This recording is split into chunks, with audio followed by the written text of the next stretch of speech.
Imaginez-vous en croisière à 10 668 mètres au-dessus de l'Atlantique, le ronronnement des moteurs jumelés sous vos pieds. C'est une scène familière pour tout passionné d'aviation, mais il y a une tempête qui gronde bien au-dessus des nuages. Un combat qui n'est pas fait de dogfight, mais de domination sur le segment le plus rentable de l'aviation commerciale, le milieu de gamme. Voici la question qui fait trembler les hangars et les salles de conseil. Pourquoi Boeing, le titan légendaire de l'aérospatiale, laisse-t-il Airbus lui ravir la couronne dans un segment autrefois dominé par le mythique 757? La réponse ne se résume pas à des spécifications techniques ou aux préférences des compagnies aériennes. Il s'agit de l'avenir même de l'innovation américaine, des emplois et du leadership d'une entreprise qui a aidé à définir le vol moderne. Replongez-vous dans les jours de gloire du 757. C'était l'avion qui grimpait plus haut, allait plus loin et surclassait tout ce qui existait dans sa catégorie. Il pouvait s'élancer depuis des pistes courtes dans des aéroports en haute altitude, traverser l'Atlantique avec aisance et transporter près de 245 passagers à la fois. Pourtant, aujourd'hui, le 757 est un fantôme sur le tarmac, vieillissant, irremplaçable et vole encore uniquement parce que rien d'autre n'égale son mélange unique de puissance et de polyvalence.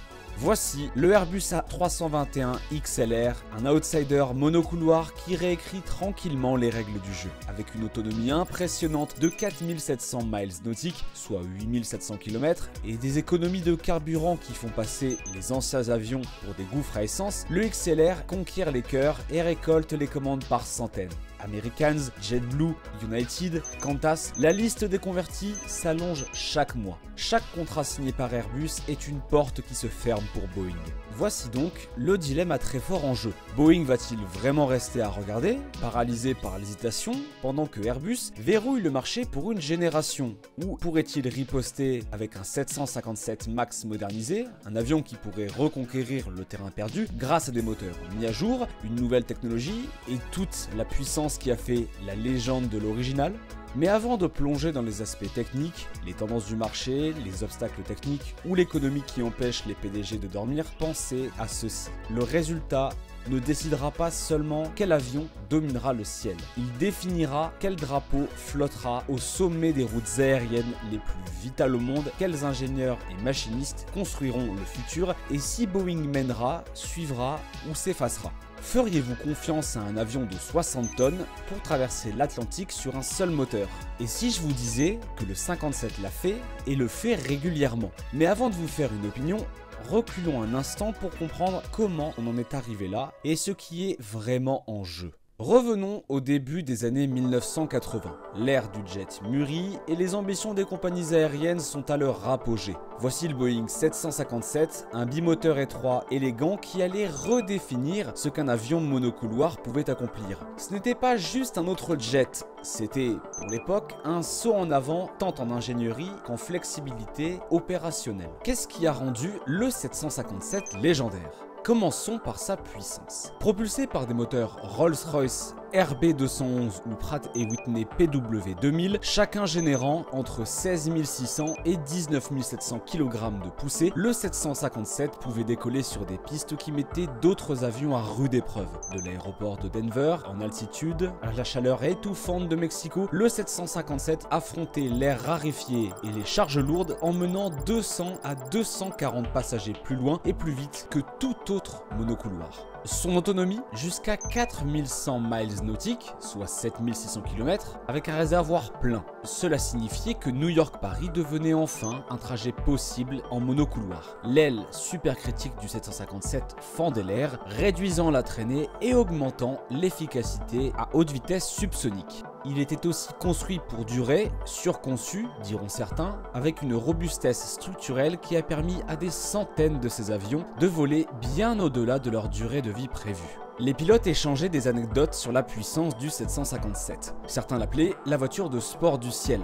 Ça grimpe comme une fusée, disait un capitaine. Et plusieurs pilotes plaisantaient en disant qu'ils devaient réduire la puissance pour ne pas atteindre la croisière avant que l'équipage de cabine n'ait fini la démonstration de sécurité. Cette performance brute a poussé les compagnies à confier au 757 des missions qu'on n'aurait pas imaginées à son lancement. Des traversées transatlantiques au vol court, voire aux approches raides dans des aéroports comme London City ou Paro au Bhoutan. Mais la magie du 757 ne résidait pas que dans ses passagers. Son fuselage large pouvait contenir une vraie cargaison en faisant un favori du fret express des colis de nuit au boom du commerce électronique. Les compagnies aimaient sa polyvalence. C'était le couteau suisse de leur flotte. Pourtant, malgré son fan club et son génie opérationnel, l'histoire du 757 a connu des turbulences au début des années 2000. Désireuses de plus d'efficacité, les compagnies ont opté pour des jets plus petits et plus récents, comme le 737 Next Generation. Boeing a arrêté la production du 757 en 2004, pariant que l'avenir était avec l'évolution du 737. C'est un pari audacieux, mais qui a laissé un vide dans l'arsenal de Boeing.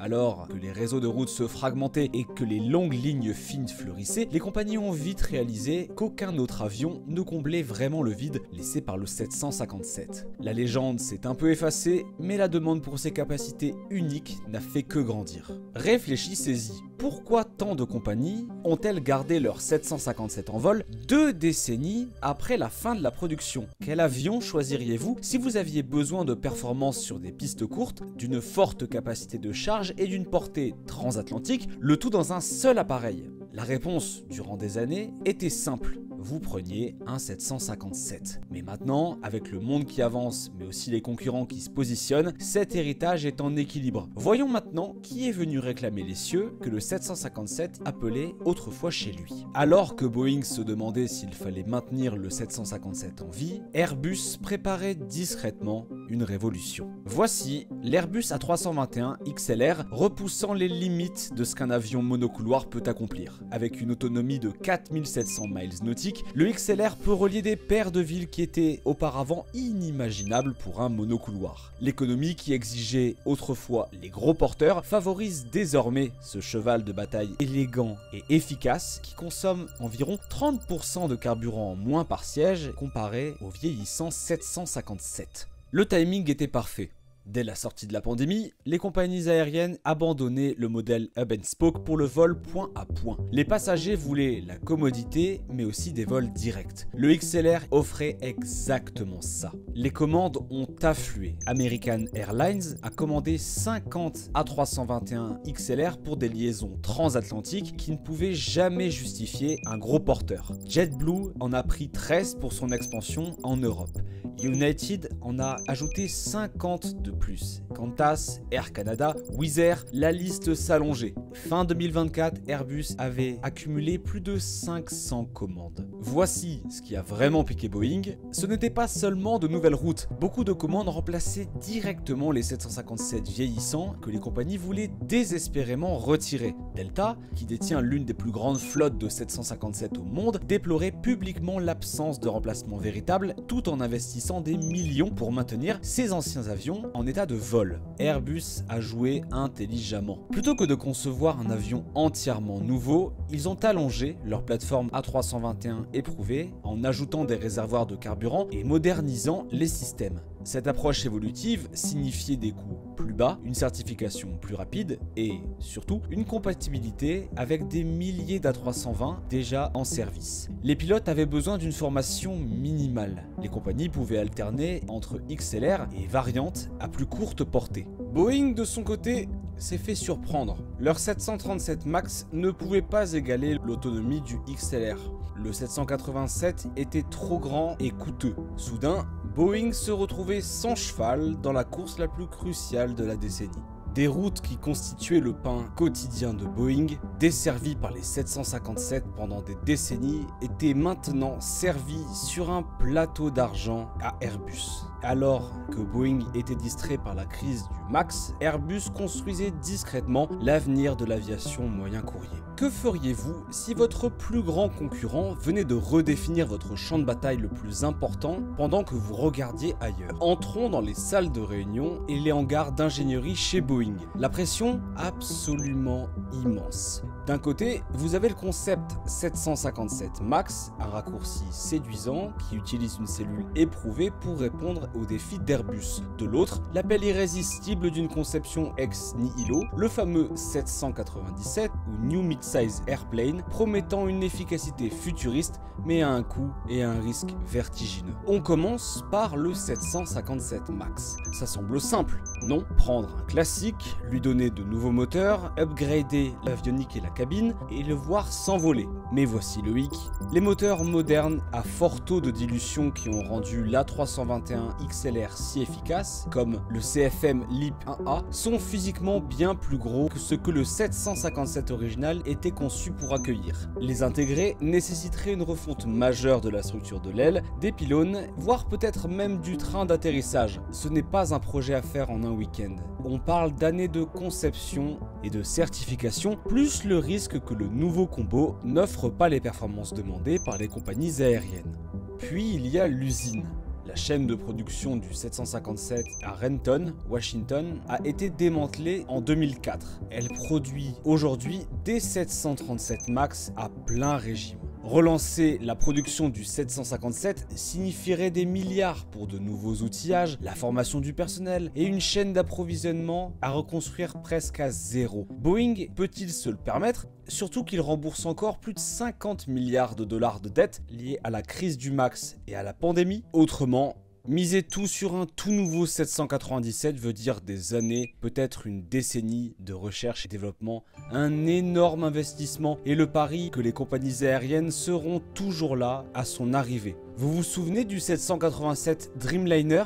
Ce programme a dépassé le budget de 30 milliards de dollars et accusé des années de retard. Boeing a-t-il assez faim pour retenter le pari? Pendant ce temps, la dure réalité quotidienne frappe fort. Le fiasco du 737 MAX a laissé des cicatrices, un contrôle réglementaire renforcé, des ingénieurs surmenés, la confiance des compagnies aériennes est ébranlée. Le 777X est toujours en attente avec des retards de certification. Chaque dollar et heure dépensé sur un 757 MAX ou un 797, c'est un dollar et une heure non investis dans la remise à niveau des programmes phares ou la préparation du prochain monocouloir. Mais alors, c'est quoi la solution? Certains soutiennent que le 757 MAX est une réponse intelligente et à moindre risque pour réagir vite, faire voler quelque chose avant que Airbus ne verrouille le marché. D'autres y voient une distraction, une demi-mesure coûteuse qui ne dépassera pas vraiment le XLR ni ne redonnera l'avantage à Boeing. Si vous étiez dans le poste de pilotage de Boeing, parierez-vous sur la rapidité et la familiarité ou alors miseriez-vous tout sur le long terme en espérant que le marché patientera? Jusqu'où peut-on prendre des risques lorsque votre héritage et l'avenir de l'aérospatial américain est en jeu? Ne répondons pas tout de suite. La section suivante nous plonge dans les tranchées de l'ingénierie. Le 757 MAX pourrait-il vraiment surpasser l'A320 XLR ou n'est-ce qu'un tigre en papier? Plongeons dans la vraie question que beaucoup se posent, un 757 modernisé, ou ce que les fans appellent parfois un 757 MAX, pourrait-il vraiment rivaliser avec l'Airbus A320 XLR, voire le battre? Voilà le deal. Boeing n'a pas officiellement lancé de programme 757 MAX et la production du 757 original s'est arrêtée en 2004. Mais on peut être tenté d'imaginer ce qu'il faudrait. Le 757 original, propulsé par des moteurs Rolls-Royce RB211 ou Pratt & Whitney PW2000, délivrait jusqu'à environ 43 000 livres de poussée, environ 19 500 kg. Aujourd'hui, les moteurs efficaces comme le CFM LEAP 1A, utilisé sur la famille des A320 Neo, produisent moins de poussée mais offrent une meilleure consommation. Cependant, intégrer ces moteurs sur la cellule du 757 ne serait pas simple. Il faudrait repenser les pylônes, renforcer les ailes, éventuellement ajuster le train d'atterrissage pour la garde au sol et moderniser l'avionique et l'équipement cabine aux standards actuels. En termes d'autonomie, le 757-200 volait à l'origine sur environ 3900 miles nautiques. 7220 km ou 4480 miles, tandis que l'A321 XLR monte à environ 4700 miles nautiques, 8700 km ou 5400 miles. Les informations selon lesquelles un 757 repensé avec des moteurs de nouvelle génération pourrait dépasser les 5000 miles nautiques restent spéculatives sans données officielles. La capacité en siège reste un point fort du 757, avec un maximum typique autour de 230-239 passagers, contre environ 220 pour un A321 XLR densifié. La capacité de montée du 757 et ses performances dans les aéroports en haute altitude comme Denver ou Mexico continuent de recevoir les éloges des pilotes. Bien sûr, toute résurrection ne serait pas donnée. Les estimations pour relancer la production avancent des sommes spéculatives entre 10 et 15 milliards de dollars, et cela pourrait prendre 4 à 5 ans, sous réserve de nombreux défis techniques et de certification. Le feuilleton de la mise au sol du 737 MAX a rendu les régulateurs plus prudents, donc la certification sera exigeante et longue. Les avis des dirigeants des compagnies sont partagés. Le PDG de United, Scott Kirby, a évoqué le besoin d'un véritable successeur au 757, tandis que Delta investit des millions pour maintenir sa flotte de 757 en état top niveau. Mais le marché évolue. L'A321 XLR vole déjà et Boeing se concentre actuellement sur l'amélioration et la certification de ces variantes récentes du 737 MAX en planifiant un nouvel avion de taille moyenne qui est attendu seulement dans les années 2030. Les compagnies passent déjà des commandes pour l'A321 XLR. Attendraient-elles des années pour une renaissance du 757 ? Alors, où cela nous mène-t-il ? Un 757 MAX pourrait théoriquement dominer sur les niches d'autonomie et de capacité, mais seulement si Boeing agit vite, maîtrise l'ingénierie complexe et convainc les opérateurs avant que Airbus ne creuse son avance. C'est un jeu à hauts enjeux, chaque choix déterminant l'avenir des biréacteurs de taille moyenne. Si vous étiez dans le cockpit de la salle de design de Boeing, réinventeriez-vous un classique ou alors repartiriez-vous de zéro? Et combien de temps les compagnies aériennes attendront-elles un nouveau champion de taille moyenne avant que le marché passe à autre chose? Alors que nous nous préparons pour la descente finale, Boeing est à un carrefour crucial. Il est temps de tracer la route avec soin. Nous y voilà, approche finale. Boeing se trouve à un carrefour sur la piste, sans réponse simple. Relancer le 757 en version max, tout miser sur un tout nouveau 797 ou risquer de céder le milieu de gamme à Airbus pour une génération entière. Chaque voie a ses turbulences, ses promesses et ses dangers. Posons les cartes sur la table.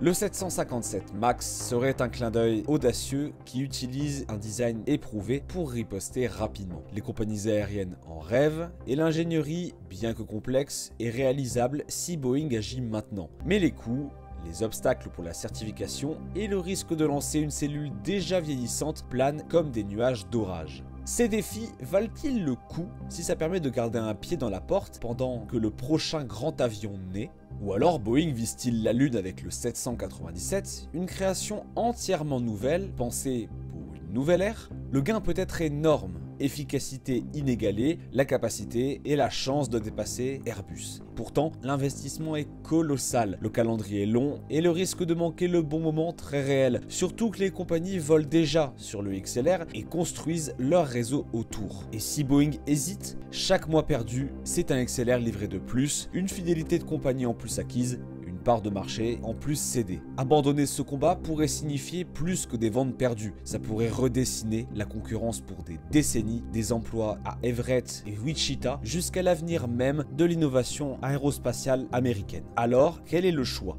Boeing doit-il tout miser sur une légende modernisée, jouer la montre avec un nouveau modèle, ou risquer de s'effacer pendant que Airbus conquiert les cieux? Si vous étiez aux commandes, parieriez-vous sur le 757 MAX? Attendriez-vous la technologie de nouvelle génération ou penseriez-vous que le temps est déjà passé?